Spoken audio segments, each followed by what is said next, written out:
The Super Smash Bros. Series is a near impossible act to follow. That's worth saying in the context of a release like MultiVersus, a new free-to-play Smash-like from Warner Bros., now in open beta on PS5, Xbox Series X, S, last gen, and PC. The comparison is impossible to ignore. Today, Smash Bros. Ultimate on Switch, all DLC characters included, is a behemoth. In its final form, a pure celebration of video games. I mean, look at this. Years upon years of work by Masahiro Sakurai and his team led to this character selection screen, a roster spread across tinier and yet still tinier tiles as more famous faces were added. It's brilliant for fans.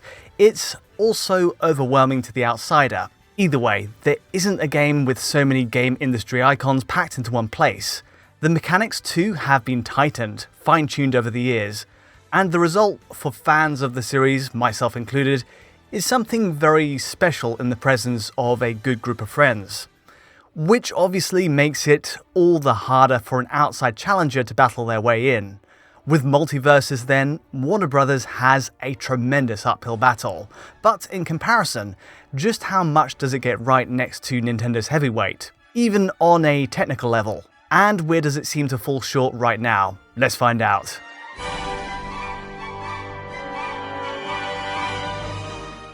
So, to the basics first. MultiVersus is a free-to-play game built on Unreal Engine 4. It's developed by Player First Games, a debut project for the team. It's a quick 5GB download too, and anyone's able to hop in right now on PlayStation or Xbox systems and PC. And yes, it's very much in open beta. This is distinctly work in progress. Options, as you can see, are pretty bare bones, and entire modes are listed on the sidebar as coming soon. However, we do get 17 characters to play with, all fully voice acted. We get an excellent playable tutorial to understand all its mechanics, a nice glossary of terms, and crucially, MultiVersus launches with a very robust online mode, built from the ground up with integrated rollback netcode, something that's missing in Smash Bros. Ultimate. The real draw though, well, that's the character lineup. Rather than pitting the mascots of the video gaming world against one another, it's instead famous faces from Warner Bros. Properties, comics, movies, books, TV shows. It's a wider net being cast here, and the mixture is an eclectic one, no doubt. We go from Batman to Bugs Bunny, from Arya Stark of Game of Thrones fame right up to LeBron James in his Space Jam getup.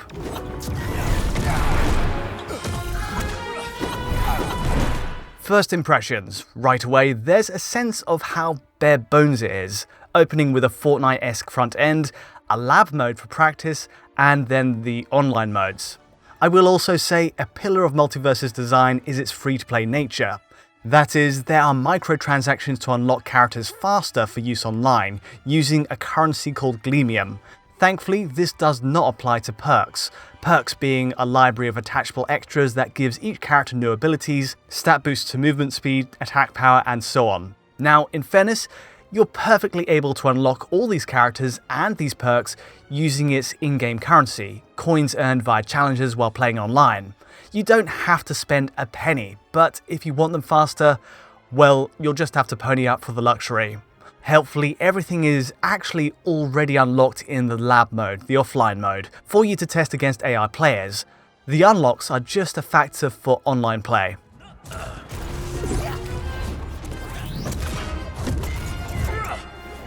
One quick point on the game itself and how it plays. Loading a map, we're in very similar territory to Smash Bros. You have your standard attack on the square button, to use PlayStation as an example, and then a special on triangle. And of course, you get different moves once a button's combined with any direction or used mid-air. You have a double jump, just like Smash, a dodge roll, again just like Smash. So clearly, Player First Games is aware it has to borrow some ideas, though it also tries to innovate. There's a push, for example, towards more collaborative play in 2v2 games. We have different character types like Tank, Support, and Bruiser, who are all built to complement each other. So in this case, Wonder Woman's a tank type designed to sponge damage with a down special shield move. But also she's able to essentially lasso an ally player from falling off the stage, all of which keeps a more offensively minded ally player in contention in 2v2 games. Also, every character has a unique twist. LeBron James, for example, has a cooldown meter for respawning his basketball, changing his whole moveset. Arya Stark, meanwhile, steals other players' faces to mimic them during battle. And then there's Shaggy, who's gifted with a Super Saiyan style charge up.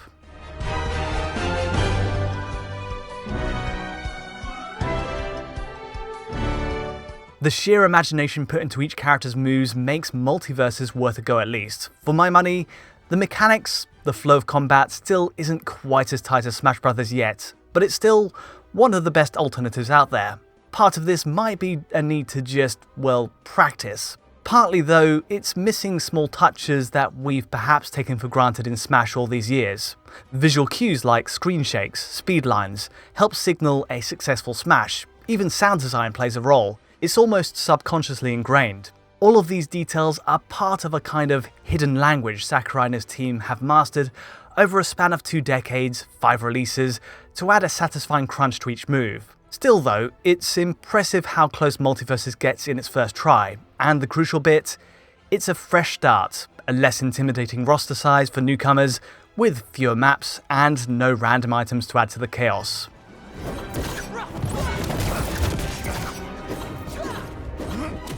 Before we go any further, let's look at the technical makeup of MultiVersus. This is straightforward enough. PS5 and Series X each run at a native 4K.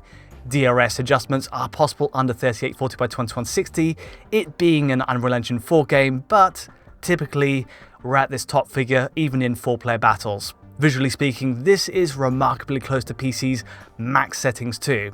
It's only in comparing to Xbox Series S, here in a 3-way view, you can see minor differences, possibly. Series S instead renders at a native 1440p as its target res, and again that's the typical pixel measurement, with an outside chance of dynamic scaling in rare moments. The only major difference between the three, well, it's that Series S has signs of slightly lower shadow quality on characters, and also a high-grade depth of field is also used on PS5 and Series X in step with the res bump to 4K, notably during character selection. But otherwise, characters are clearly rigged with a simple, clean aesthetic that scales well to all consoles.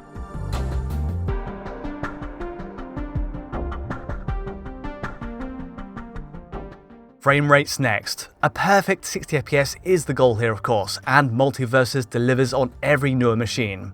There are some outlier moments though. To nitpick, on PS5 I've noticed that certain offline 2v2 games on the Sky Arena stage show occasional drops.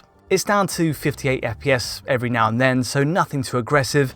Also, the character selection screen with close-ups of each model seems to cause drops to the lower 50fps region on PS5, but honestly, 99% of the rest of play is absolutely spotless. So yes, even in open beta, MultiVersus stands up to Smash Bros. Template at 60fps. Likewise for Xbox Series X of course, except with Microsoft's console, I have noticed in matching scenarios Series X doesn't show the same small drops as PS5 in these same spots, like the Sky Arena stage. It's more or less smoothed out to a solid 60 and slightly tightened up. And the same goes for Series S.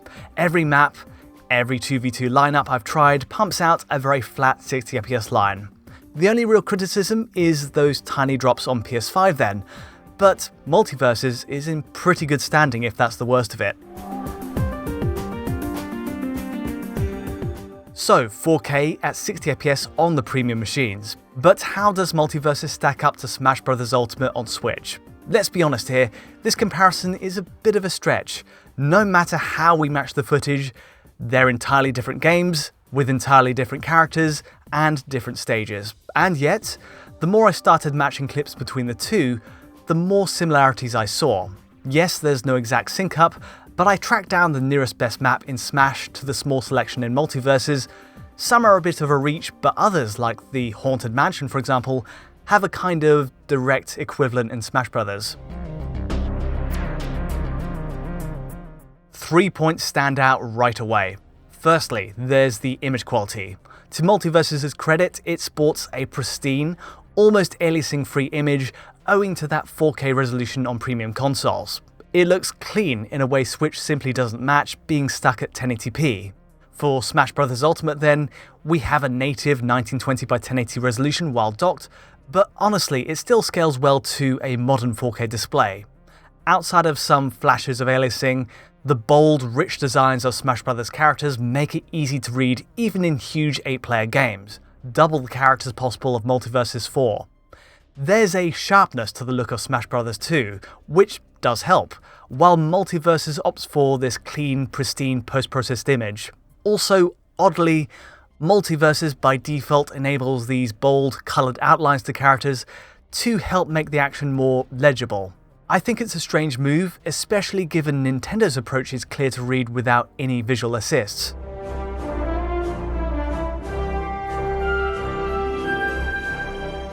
Point number 2, the maps, the stages. I think comparisons speak for themselves here. The map detail in Smash Bros. Is simply much higher, more inventive, more busy. Taking the Colosseum levels in each game as an example, you can see the seating in the distance of Smash Bros. Is filled with crowds, flags, bonfires, and finer stone brickwork. The foreground platform also is detailed with a marble pattern, flanked with gold decals, cogs, and metals. But for MultiVersus, it's a simple, streamlined pattern, no background crowds, and very, very little movement. All of which is a bit disappointing. Admittedly, it makes the game clearer to follow, but it's also really stripped of character. There's some physics destruction in MultiVersus, deforming stages like the Batcave, but overall these backgrounds have less movement and less malleability. There's also less stylistic variety across the selection too. Again, it's not an exact match, I realise, but given the small map selection in MultiVersus, the designs really fall short of what you'd expect from vibrant franchises like Looney Tunes. Anything there should be possible. For Smash Bros. On the other hand, the maps are like characters in themselves, moving like fairground rides and tapping into any nostalgia you might have for a game. The final point number 3, the character designs. Again, MultiVersus uses highly stylized character models. In fairness, it is trying to do something entirely different to Smash Bros. Ultimate, which I respect, a kind of Saturday morning cartoon style fused with full 3D rendering. The result? All characters, regardless of their origin, land in a similar aesthetic space. It's an almost cel-shaded look, devoid of the high-frequency texture work seen in Smash Bros. Characters. And it works for the most part. Materials take advantage of Unreal Engine 4's toolset to some extent, even in a basic way.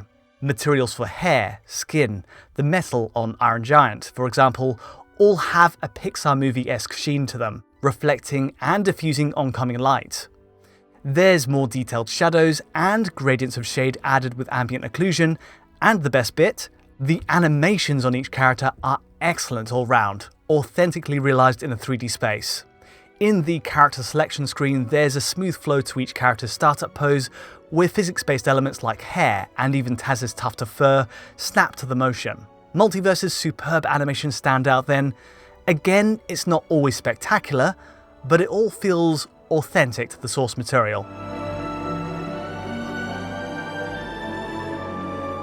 What of Smash Bros. Ultimate then? Nintendo's approach to characters is in some ways more ambitious, and in others less so. Material quality, lighting, physics, and tricks like ambient shading aren't on the same level as an Unreal Engine title.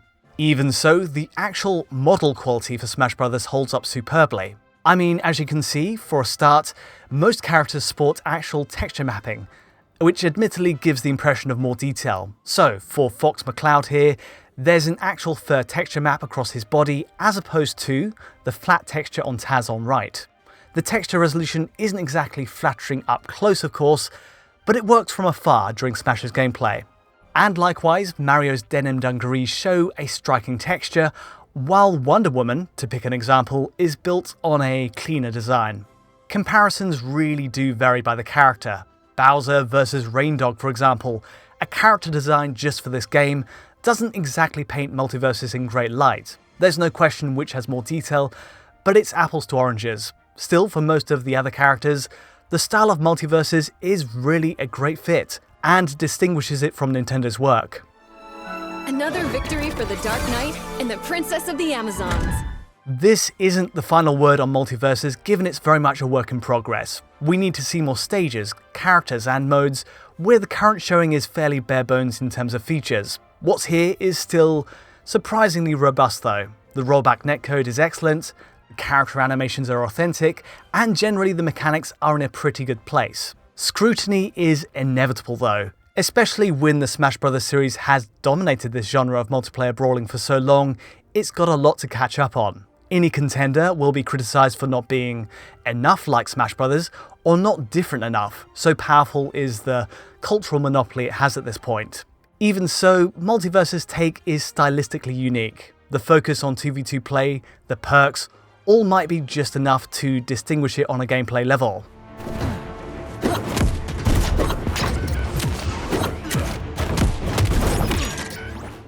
What of the technology then as an Unreal Engine title? Well, it's surprising to see MultiVersus isn't more ambitious on higher end machines. Despite Smash Bros. Ultimate being a pure Switch exclusive, Nintendo's console's still pushing bigger 8-player battles and more dynamic detailed maps.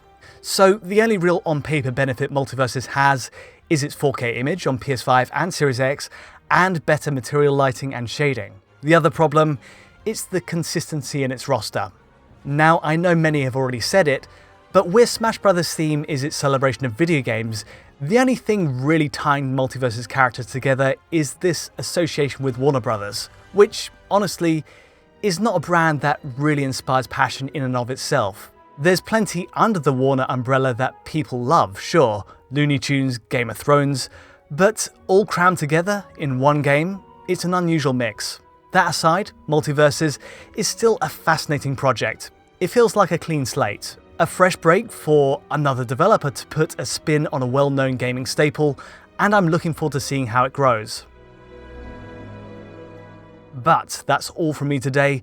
If you did enjoy this breakdown of MultiVersus and Smash Bros., do give us a like and subscribe, and don't forget to hit that bell for instant notifications as any new video lands. To get a high quality version of this video, check out our Patreon at digitalfoundry.net, and to get in touch directly, of course, just use Twitter.